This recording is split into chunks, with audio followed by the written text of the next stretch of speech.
أعوذ بالله من الشيطان الرجيم بسم الله الرحمن الرحيم الحمد لله رب العالمين الرحمن الرحيم والصلاة والسلام على سيد الأنبياء والمرسلين إمام المتقين خاتم النبيين سيدنا ومولانا محمد وعلى آله وأصحابه أجمعين۔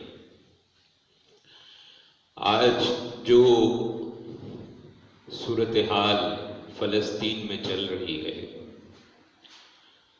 گو کہ یہ حالات ہم آپ جانتے ہیں کہ کئی دہائیوں سے حالات جو ہیں وہاں پہ خراب ہیں، کشمیر میں بھی، فلسطین میں بھی، لیکن ابھی جس نہج پہ حالات پہنچ گئے ہیں وہ ہمارے آپ کے سب کے سامنے روزانہ ایک سے ایک عجیب و غریب اور انتہائی تکلیف دہ اور خوفناک خبر جو ہے وہ پہنچتی۔ اب ایک بہت پرانی بحث اس وجہ سے دوبارہ سے اٹھ گئی ہے، اور وہ یہ ہے کہ کیا اسلام تلوار کے زور پر پھیلا تھا یا تبلیغ اور محبت کے زور پر پھیلا تھا؟ اب ایک بہت بڑا طبقہ ہے جو کہتا ہے کہ اسلام مسلمانوں ہی میں اسلام تلوار سے پھیلا، اور ایک بہت بڑا طبقہ مسلمانوں ہی میں ہے جو کہتا ہے کہ اسلام محبت اور تبلیغ سے پھیلا۔ جو کہتے ہیں کہ تلوار سے پھیلا ہے وہ دوسروں پہ یہ الزام لگاتے ہیں کہ یہ یہود و نصارہ نے اور کفار نے اور غیر مسلم اقوام نے اور اسلام کے دشمنوں نے یہ بڑے طریقے سے ہم مسلمانوں میں بات ڈال دی ہے کہ اسلام جو ہے وہ تو محبت سے اور تبلیغ سے پھیلا ہے، جبکہ اصل میں اسلام تلوار سے پھیلا۔ دوسرا طبقہ یہی بات الٹ کرتا ہے، وہ کہتا ہے کہ جناب یہ جو بات ہے کہ اسلام تلوار سے پھیلا ہے، یہ بات جو ہے وہ غیر مسلم اقوام میں ہم میں ڈال دی ہے تاکہ ہم کو وہ وقتاً فوقتاً ذلیل و خوار کر سکیں اور اس بات کا طعنہ دے سکیں۔ حقیقت یہ ہے کہ غیر مسلموں میں بھی یہ دونوں گروہ پائے جاتے ہیں۔ مثلا غیر مسلموں ہی میں ہم نے کئی لوگوں کے اس قسم کے جملے باقاعدہ خود پڑھے ہیں، سنی سنائی بات نہیں ہے، کہ جس کے اندر انہوں نے کہا کہ یہ جو کہنا ہے کہ اسلام تلوار سے پھیلا ہے یہ ایک انتہائی شاندار مگر مزح کا خیز افسانہ ہے، غیر مسلم کہہ رہا ہے۔ لیکن دوسری طرف غیر مسلم ہی ایسے بھی موجود ہیں جو کہتے ہیں کہ تلوار سے پھیل رہا ہے۔ اب فلسطین کا اور کشمیر کا اس سے کیا تعلق بنتا ہے اس کو ذرا دیکھیے۔ وہ کچھ یوں ہے کہ فلسطین میں جو ظلم و ستم ہو رہا ہے اور بچوں کی کئی ایسی تصاویر اور ان کی چھوٹی چھوٹی ویڈیو کلپس وہ باقاعدہ شیئر کر کے ساتھ میں سوال کیا جا رہا ہے کہ اس کو دیکھ کر اب آپ بتائیں کیا اب بھی آپ کہتے ہیں کہ اسلام تلوار سے نہیں پھیلا؟ اسلام تلوار ہی سے پھیلا ہے۔ اس میں دو باتیں سمجھ لیں۔ ہم اصل میں ہو کیا رہا ہے کہ دو تین باتوں کو آپس میں ملا رہے ہیں، ہم چیزیں مکس کر رہے ہیں۔ اصل میں جو تفریق ہے مختلف معاملات میں اس کو ہم سمجھ نہیں پا رہے ہیں۔ اگر کہیں پہ مسلمانوں پہ شدید ظلم و ستم ہو رہا ہے، قتل و غارت ہو رہا ہے اور عجیب و غریب قسم کی شدید قسم کی جو ہے وہاں پہ مسائل پیدا ہو رہے ہیں، تو وہاں پہ یہ کہنا کہ جی مسلمانوں کو ان کی مدد کے لیے باقاعدہ آگے آنا چاہیے، ان کی مدد کرنی چاہے اس کے لیے ہمیں اپنی افواج کا استعمال بھی کرنا پڑے، یہ ایک علیحدہ بات ہے، اس کا اسلام تلوار سے پھیلنے کا کوئی تعلق نہیں ہے۔ قرآن مجید میں بڑا واضح طور پہ یہ اللہ تبارک و تعالیٰ نے فرمایا ہے کہ دین جو ہے اس میں کوئی زبردستی نہیں ہوتی، اور اللہ تعالیٰ کہتے ہیں کہ بے شک جو ہدایت ہے اس کی راہ گمراہی کی راہ سے بڑی واضح طور پہ جدا ہو چکی ہے۔ تو جو شیطان کو نہ مانے اور اللہ پر ایمان لائے تو اس کا مطلب ہے کہ اس نے ایک بہت ہی مضبوط سہارا جو ہے وہ حاصل کیا ہے۔ یہ قرآن مجید بڑا واضح طور پر کہہ رہا ہے۔ لیکن وہیں پہ حدیث مبارکہ یہ بھی کہتی ہیں، وہاں پہ آپ کو پتہ چلتا ہے کہ رسول اللہ صلی اللہ علیہ وسلم کا قول مبارک ہے کہ جو امت ہے ہماری، یہ جو مسلمان ہے، یہ ساری امت ایک جسم کی مانند ہے کہ جس کے کسی ایک حصے پہ بھی اگر چوٹ لگتی ہے تو سارے جسم کو تکلیف محسوس ہوتی ہے۔ تاریخ اٹھا کے دیکھ لیجئے، اگر ہم یہ کہیں کہ تلوار کے زور پہ پھیلا ہے تو سب سے پہلے تو آپ اپنے ارد گرد دیکھیے۔ ظاہر ہے کہ پاکستان تو 1947 میں معرض وجود میں آیا، اس سے پہلے تو سارا ہندوستان ہی تھا، اور اس میں پاکستان کا سارا علاقہ بھی تھا، اور افغانستان کا بھی بہت سا علاقہ اس میں شامل تھا، اور بنگلہ دیش اس میں شامل تھا، اس میں برما کا بہت سا علاقہ شامل تھا۔ اگر تلوار کے زور پہ پھیلا ہے تو سوال یہ ہے کہ اتنا عرصہ اتنے بڑے خطے پر مسلمانوں نے حکومت کی، پھر بھی مسلمان ہندوستان میں اقلیت میں آج کیوں ہیں؟ اگر اس کی صحیح معنی کو مثال دیکھنی ہے تو پھر آپ اسپین کی طرف دیکھیے۔ اسپین نے جب فیصلہ کیا تھا کہ مسلمانوں کو یہاں سے یا نکال دیا جائے یا جبری ان کو عیسائی بنایا جائے، یہی انہوں نے یہودیوں کے ساتھ بھی کیا، تو یہ وہ وقت تھا جب وہاں پہ اسپین پہ قابض ہو گیا فرڈیننڈ اور اس کی بیوی ملکہ ایزابیلا۔ ایزابیلا نے اور انہوں نے تو میاں بیوی نے دونوں مل کے فیصلہ کیا کہ یہاں پہ ہمیں کوئی مسلمان نہیں چاہیے اور کوئی یہودی بھی نہیں چاہیے۔ ظلم و ستم شروع ہوا اور انتہائی شرمناک قسم کے مظالم ہوئے۔ اگر آپ تاریخ اٹھا کے دیکھیں، انسان کو یہ سمجھ نہیں آتی کہ کوئی انسان ایسے مظالم سوچ بھی کیسے سکتا ہے جیسے انہوں نے کیے، اور نتیجہ یہ نکلا کہ کچھ ہی عرصے میں اسپین کے اندر ایک بھی مسلمان باقی نہیں بچا۔ تلوار سے اگر کوئی نظریہ پھیلایا جائے تو اس کا یہ نتیجہ نکلتا ہے، اور کئی 100 سال تک وہاں پہ اسپین میں اذان کی آواز نہیں اٹھی، کئی 100 سال تک۔ شاعر مشرق اقبال رحمۃ اللہ علیہ جب وہاں گئے تھے تو مسجد قرطبہ میں ان کی تصویر ایک موجود ہے کہ انہوں نے وہاں نماز پڑھی، اس کے لیے خاص طور پہ وہاں پہ اجازت لی گئی تھی اور اس کو اندر بھیج کے باہر سے دروازے بند کر دیے گئے تھے کہ تاکہ وہ وہاں اذان دے کے نماز تو پڑھے لیکن کسی تک اس کی آواز نہ پہنچے، کسی کو پتہ نہ چلے کہ اندر کہیں اذان دی گئی اور نماز پڑھی گئی۔ اب یہ تو اللہ ہی بہتر جانتا ہے کہ ایسی کیا بات اس اللہ کے بندے میں تھی کہ جہاں کئی 100 سال سے اذان نہیں گونج رہی، وہاں پہ اس کو ایسی خاص اجازت مل گئی کہ جائیں آپ اندر جا کے اذان بھی دے دیں اور نماز بھی پڑھیں۔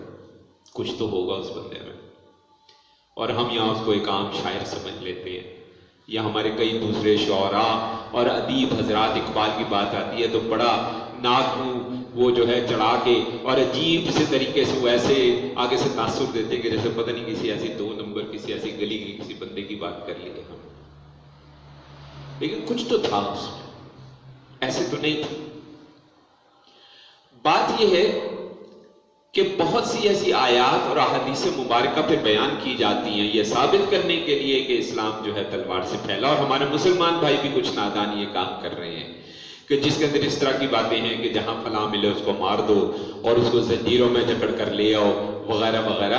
ہم پہلے کئی بار مثالوں کے ساتھ یہ دیکھ چکے ہیں کہ آیات مبارکہ کو بھی اور احادیث مبارکہ کو بھی سیاق و سباق سے ہٹ کے بیان کیا جا سکتا ہے، اور اگر سیاق و سباق سے ہٹ کے بیان کیا جائے تو اسی کے کچھ سے کچھ مطلب بنایا جا سکتا ہے۔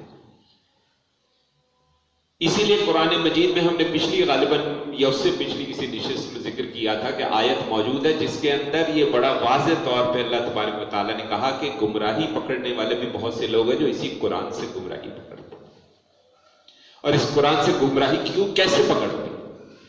دیکھیں، جب ایک بات ہے جس کے کئی مطلب ہو سکتے ہیں تو صحیح مطلب کون سا ہوگا؟ صحیح مطلب وہ ہوگا جو اللہ کے نبی صلی اللہ علیہ وسلم نے ہمیں بتایا، جو صحابہ کرام رضوان اللہ تعالی علیہم اجمعین نے اپنے نبی کریم نبی پاک صلی اللہ علیہ وسلم سے سیکھا، وہی صحیح مطلب ہوگا، کوئی اور مطلب صحیح نہیں ہو سکتا۔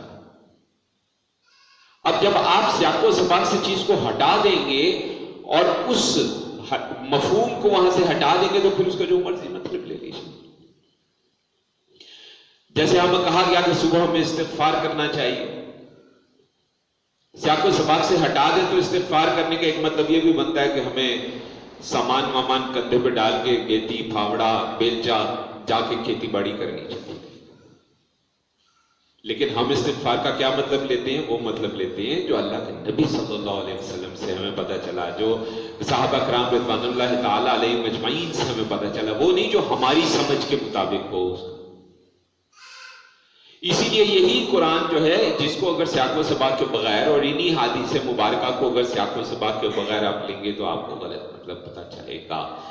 افسوس تو یہ ہے کہ غیر مسلم یہ کام کرے تو بات چلو سمجھ میں بھی آتی ہے، دکھ تو اس وقت ہوتا ہے جب ہمارے مسلمان بھائی اور بہن یہی کام کرتے ہیں کہ سیاق و سباق کے بغیر کسی چیز کو پکڑیں اور اس کا کوئی مفہوم نکالیں. بہت سی ایسی باتیں ہیں جو ہم یہاں نہیں عرض کرنا چاہتے کہ قرآن مجید کی کئی آیات ہیں جن کا اگر ہم آپ کو مطلب بتائیں کہ یہ مفہوم فلاں لے رہا ہے اور یہ مفہوم فلاں لے رہا ہے، آپ اپنا سر خود پیٹ لیں گے کہ یہ کوئی مفہوم لے ہی کیسے سکتا ہے، لیکن لینے والے لیتے ہیں. جس میں سب سے بڑی مثال تو وہی ہے کہ جب قرآن مجید نے یہ کہہ دیا، یہ بات تو ہم کھل کے بیان کر سکتے ہیں کہ قرآن مجید نے جب کہہ دیا کہ یہ جو قرآن ہے اس میں مومنوں کے لیے شفا ہے، تو ہم مسلمانوں نے بھی کیا کیا؟ ہم نے اس قرآن کے چھوٹے چھوٹے بہت سے ٹکڑے کر ڈالے، استغفر اللہ، اور پھر اس کے ساتھ چیزیں جوڑ دیں، یہ کرو یہ ملے گا، یہ کرو یہ ملے گا، یہ کرو یہ ملے گا. اور یہ وہ باتیں تھیں جو نہ اللہ نے ہمیں بتائی، نہ نبی کریم صلی اللہ علیہ وسلم نے بتائی، نہ صحابہ کرام رضوان اللہ تعالیٰ علیہ مجمعین نے بتائی، نہ ہمارے کسی فقیہ نے بتائی، نہ کسی محدث نے بتائی، نہ ہمارے کسی بزرگان دین میں سے کسی نے بتائی.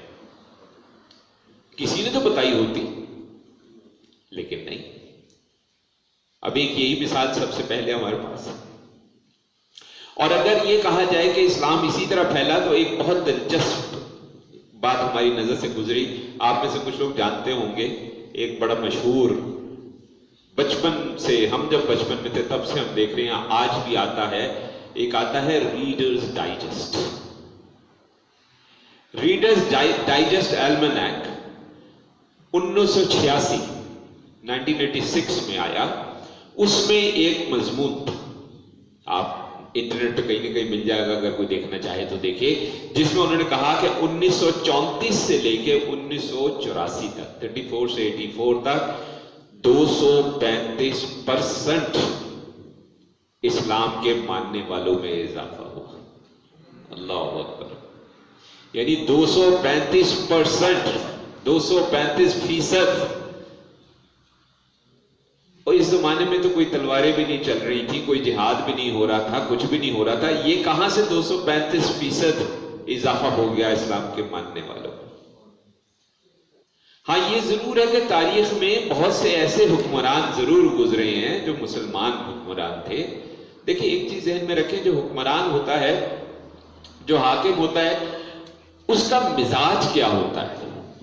اس کا مزاج ہوتا ہے وہ نکلتا ہے ساتھ والے علاقوں پہ حملے کرتا ہے، فتح کرتا ہے. بہت سے لوگ ہوتے ہیں، بہت سے حکمران ہوتے ہیں، ان کو لالچ ہوتا ہے کہ ہماری جو سلطنت ہے اس میں اضافہ ہو.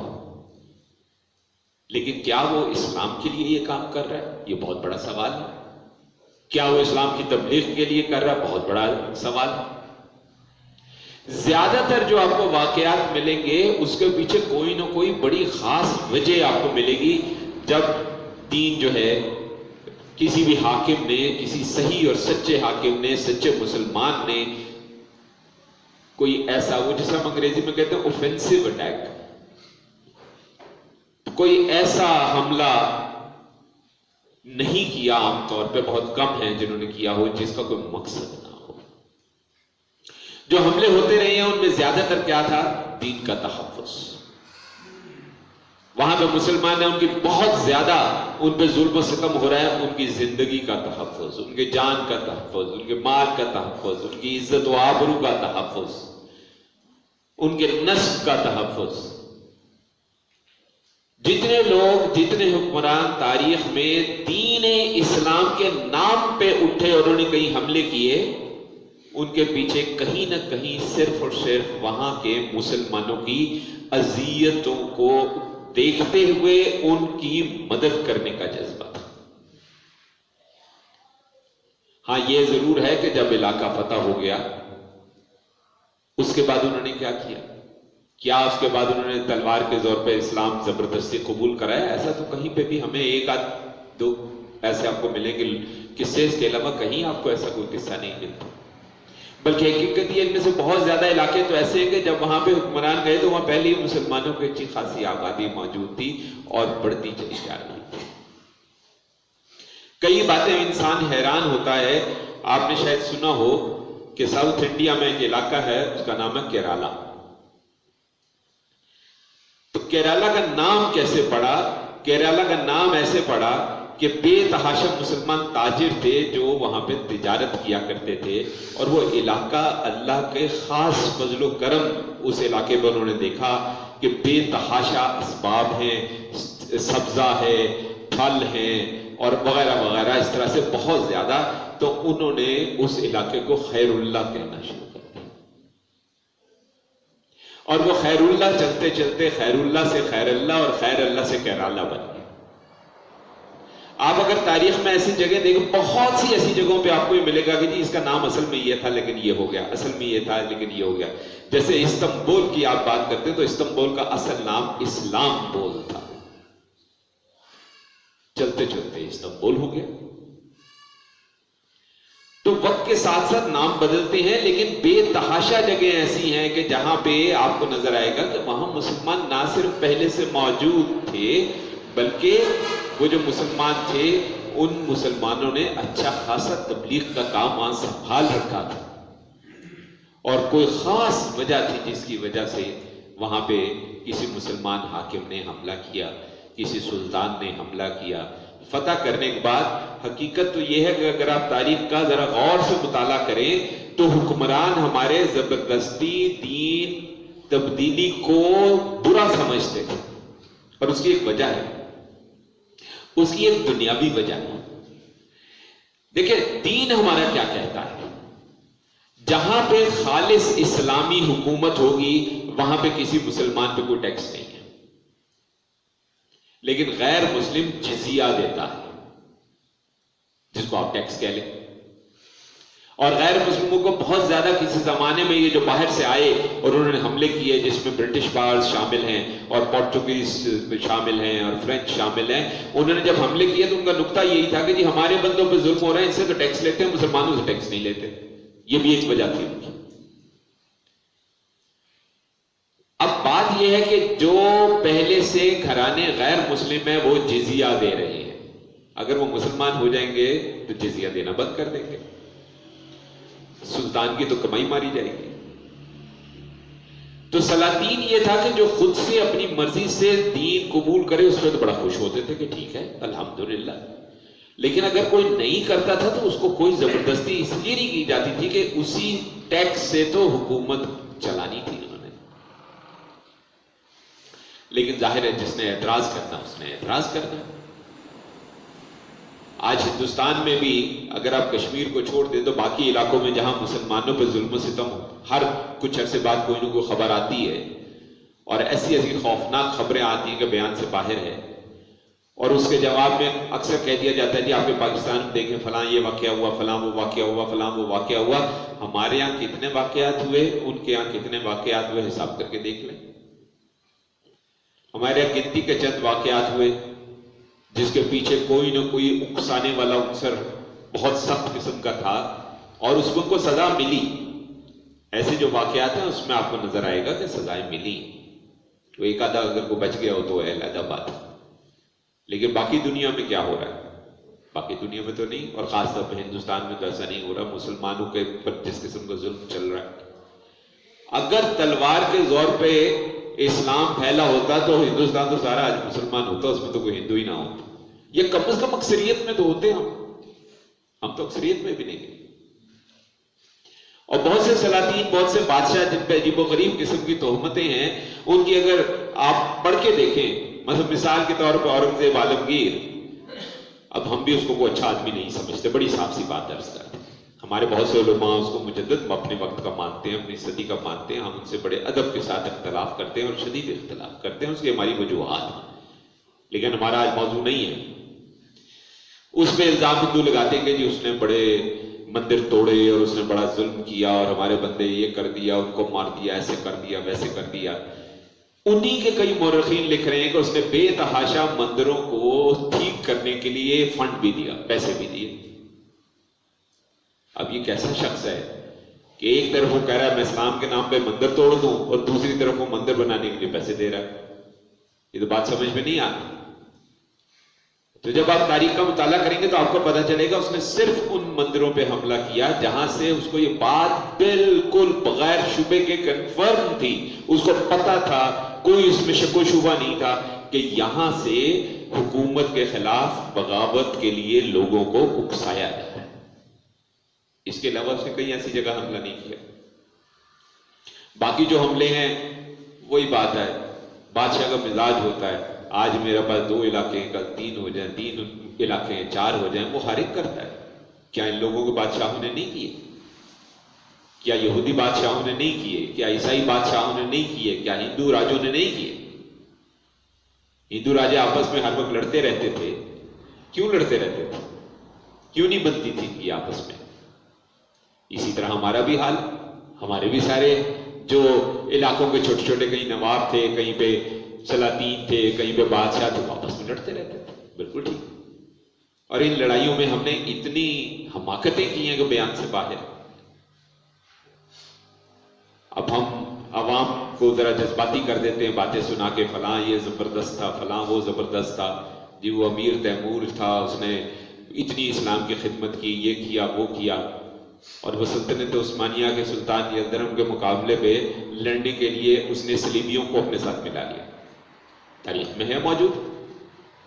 کہاں گیا اس وقت اس کا اسلام؟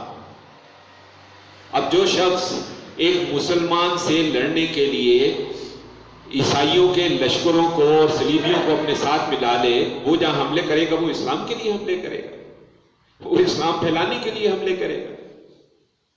یہ تو پتہ چلتا ہے، انسان کے مزاج سے پتہ چلتا ہے۔ تو یہ ہمارے، اور مسئلہ یہ کہ ہمارے آج کل کے جو اسکول کالجوں کے بچے ہیں نا، جب بڑے ہوتے ہیں وہ انٹرنیٹ پہ دیکھتے ہیں تو پھر ایسے ایسے معاملات دیکھتے ہیں کہ وہ کہتے ہیں کہ لو جی ہم تو پتہ نہیں آپ نے یہ کیا ہوا، وہ کیا ہوا، ایسے کیا ہوا، ویسے کیا ہوا۔ کشمیر فلسطین پہ اور ایسے کوئی بھی اگر علاقے ہیں، جیسے پہلے بوسنیا میں بڑا شدید ظلم و ستم ہوا، وہاں پہ تو ایسے ایسے ظلم ہوئے کہ ہمارے لیے بیان کرنا ممکن نہیں۔ اللہ تعالیٰ معاف کرے۔ اور ہم مسلمان، سارا عالم اسلام سویا ہوا تھا، وہ تب بھی سویا ہوا تھا، وہ آج بھی سویا ہوا ہے۔ اب یہ کہ ہمیں کچھ کرنا چاہیے، بالکل کرنا چاہیے۔ ہم نہیں کر رہے، عظیم گناہ کر رہے، نہیں کر رہے، لیکن مسئلہ یہ ہے کہ کیا کرنا چاہیے۔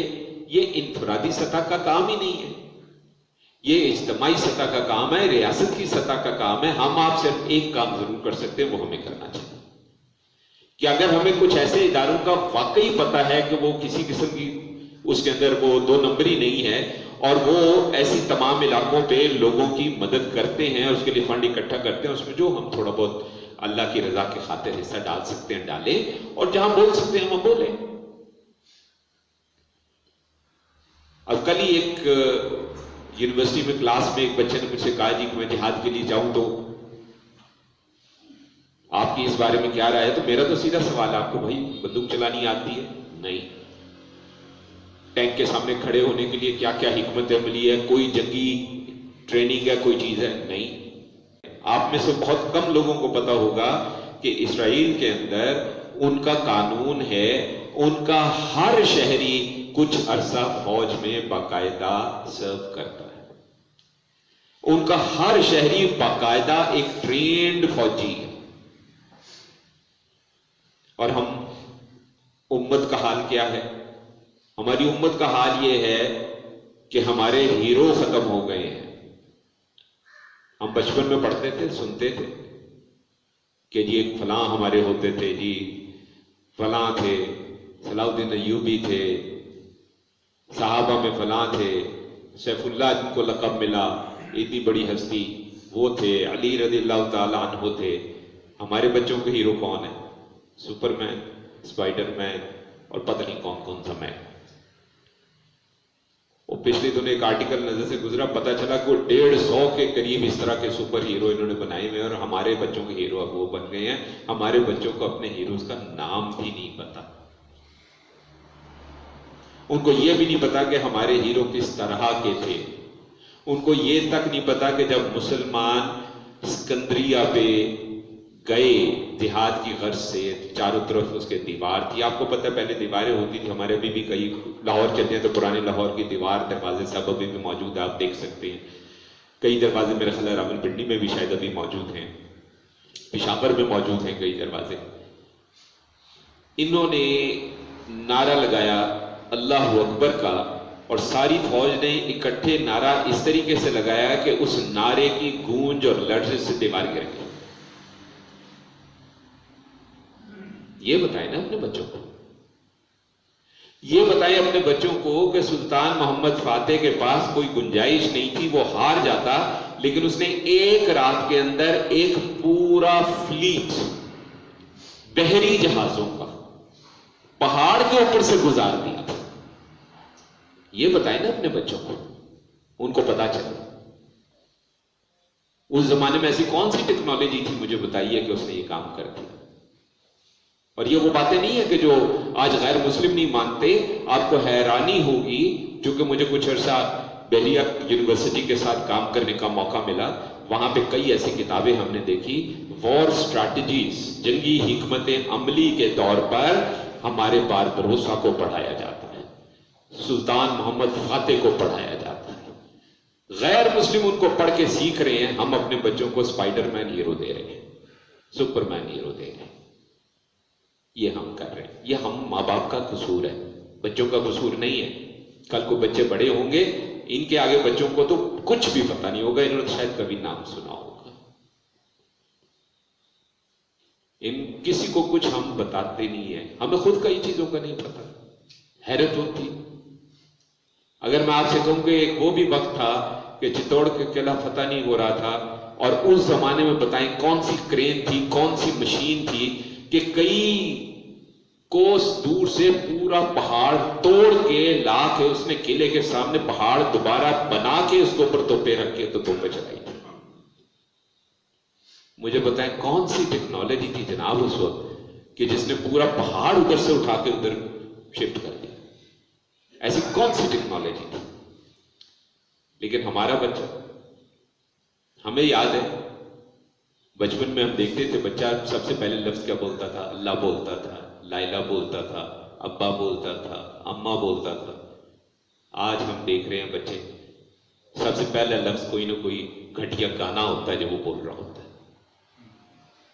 کیونکہ وہ آنکھ کھولتا ہے اس کے گانے چل رہے ہیں، فلمیں چل رہی ہیں، انڈین فلمیں چل رہی ہیں، انگلش فلمیں چل رہی ہیں، ناچ گانا ہو رہا ہے.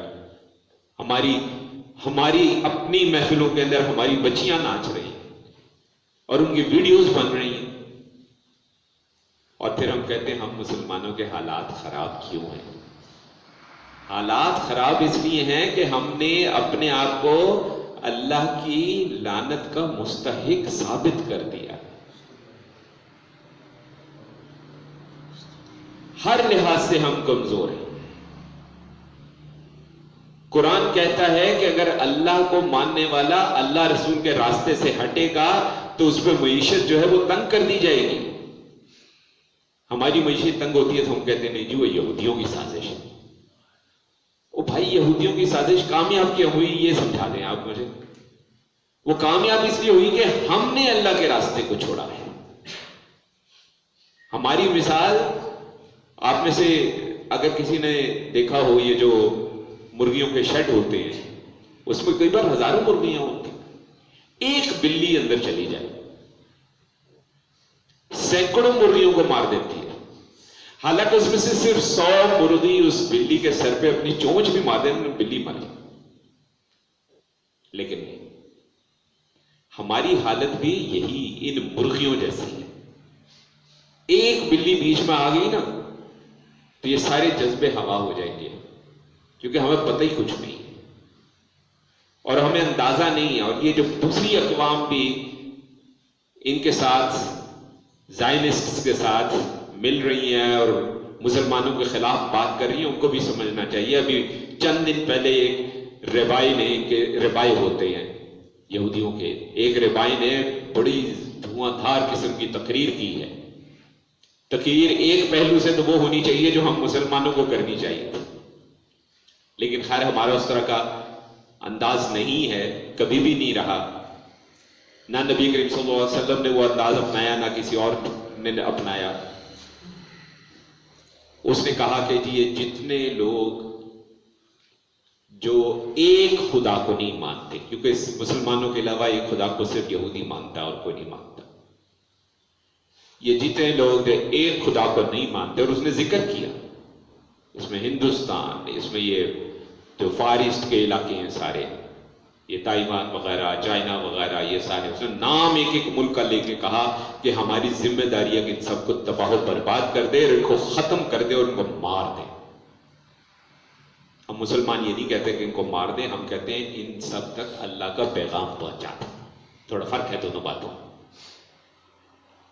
تو ہمیں معاملات کو سمجھنے کی ضرورت ہے۔ اور یہ بحث بالکل بیکار ہے اس وقت کہ جی ہم یہ بحثیں کرتے پھریں کہ جی تلوار کے زور پہ اسلام پھیلا تھا یا تبلیغ کے زور پہ پھیلا تھا۔ تلوار کے زور پہ اسلام کبھی نہیں پھیلا، لیکن اپنے مسلمان بہن، بھائی، ماں باپ کی مدد کے لیے تلوار ضرور اٹھی ہے۔ دونوں باتوں میں زمین آسمان کا فرق ہے۔ اور جس نے تلوار کے ذریعے آگے پھیلانے کی کوشش کی ہے، آج تاریخ نے ثابت کر دیا ہے کہ وہ اس نے اسلام کے لیے نہیں کیا تھا، اس نے ذاتی مفاد اور اپنی ریاست بڑھانے کے لیے کیا۔ تو اللہ تعالی ہمیں الٹی سیدھی حرکتوں میں وقت ضائع کرنے سے محفوظ رکھے اور اپنے اور اپنے نبی صلی اللہ علیہ وسلم کی اطاعت اس کا اذن توفیق بخشے۔ وصلی اللہ علی خیر خلقہ سیدنا و مولانا محمد وعلی آلہ و اصحابہ اجمعین برحمتک یا ارحم الراحمین۔